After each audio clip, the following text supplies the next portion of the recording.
Pilipinas, welcome to my live. Diri sa tanggapitan, no? Mukha uli na siguro ta.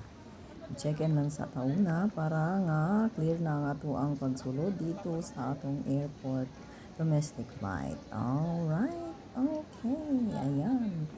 Tuloy-tuloy lang yung mga pasahero sa pagdala ng mga luggage nila. Tapos, dumiretso na tayo dito sa may domestic flight muna tayo. Muna tayo ng ibang kasi tayo pagkasasunod na siguro ng mga araw kapag binigyan tayo ng pagkakataon na makakapunta sa mga iba't ibang bansa. Pero sa ngayon, sa kasalukuyan ay uwi na tayo sa ating home sweet home. Tapos na yata yung mga pagpasya natin. Uwi na ako kasi ang hirap dito. Pag wala kang pera, wala talaga.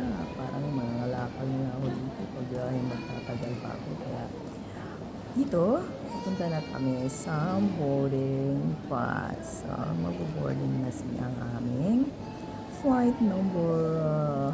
Kalimutan ko. Hindi ko na titingnan kasi 621 ang aming Chico 621 flight bound for Tagbilaran, Panglao International Airport. Okay. At mabuti naman yung panahon, wala namang problema, napitik naman yung wala namang cancellation. On time talaga ang biyahe namin. Ayan.